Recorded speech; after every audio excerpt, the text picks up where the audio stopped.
Sur ce pan de montagne, dans la commune de Wasserbourg, les vaches vosgiennes de Thomas, éleveur de montagne, broutent en toute tranquillité.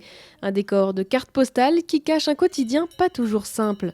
Comme 254 exploitants orinois et 63 barinois, Thomas bénéficie de mesures agro-environnementales en contrepartie de son travail d'entretien des parcelles. Les compensations que l'État nous donne nous permettent d'acquérir, comme dit, du matériel pour travailler dans les fortes pentes. Et ça permet aussi de garder un certain équilibre économique au niveau de l'exploitation. Et puis je pense qu'on est essentiel aussi à l'ouverture du paysage et au maintien de l'activité agricole et pastorale en montagne. On a aussi un cahier des charges à respecter pour des fauches un peu plus tardives sur les hauts, pour garder la diversité de la flore. Pourtant, en cette année 2020, le renouvellement de ces aides financières est en suspens. Si tous les financeurs ont accepté de les reconduire pour 5 ans, l'État hésite encore, alors même que son engagement est nécessaire pour bénéficier des financements de l'Europe. Aujourd'hui, en essayant de ne pas renouveler ces aides, ça met quand même en péril la plupart des exploitations. L'aide moyenne en montagne représente plus de 50% de leurs revenus. Donc c'est déjà pas beaucoup. 10-12 000 de revenus, si on ampute encore de 5 000 euros, ben, je veux dire, il n'y a plus d'un agriculteur qui va arrêter. Et donc au ministère, ils ont déjà été un peu plus souples. Ils sont prêts à les renouveler pour 3 ans.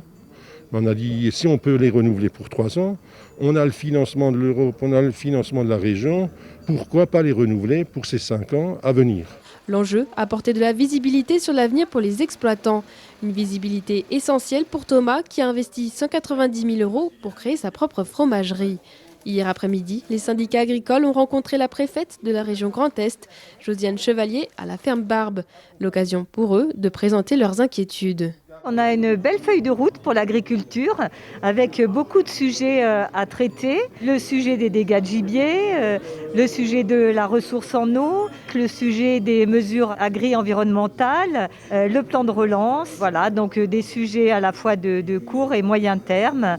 En tous les cas, on voit que l'agriculture a su s'adapter, mais qu'il faut un accompagnement pour être en mesure d'être au rendez-vous sur les sujets qui ont été évoqués. Autre point de vigilance du syndicalisme agricole, la négociation de la prochaine politique agricole commune, pendant laquelle ils vont tenter de protéger les spécificités de l'agriculture orinoise.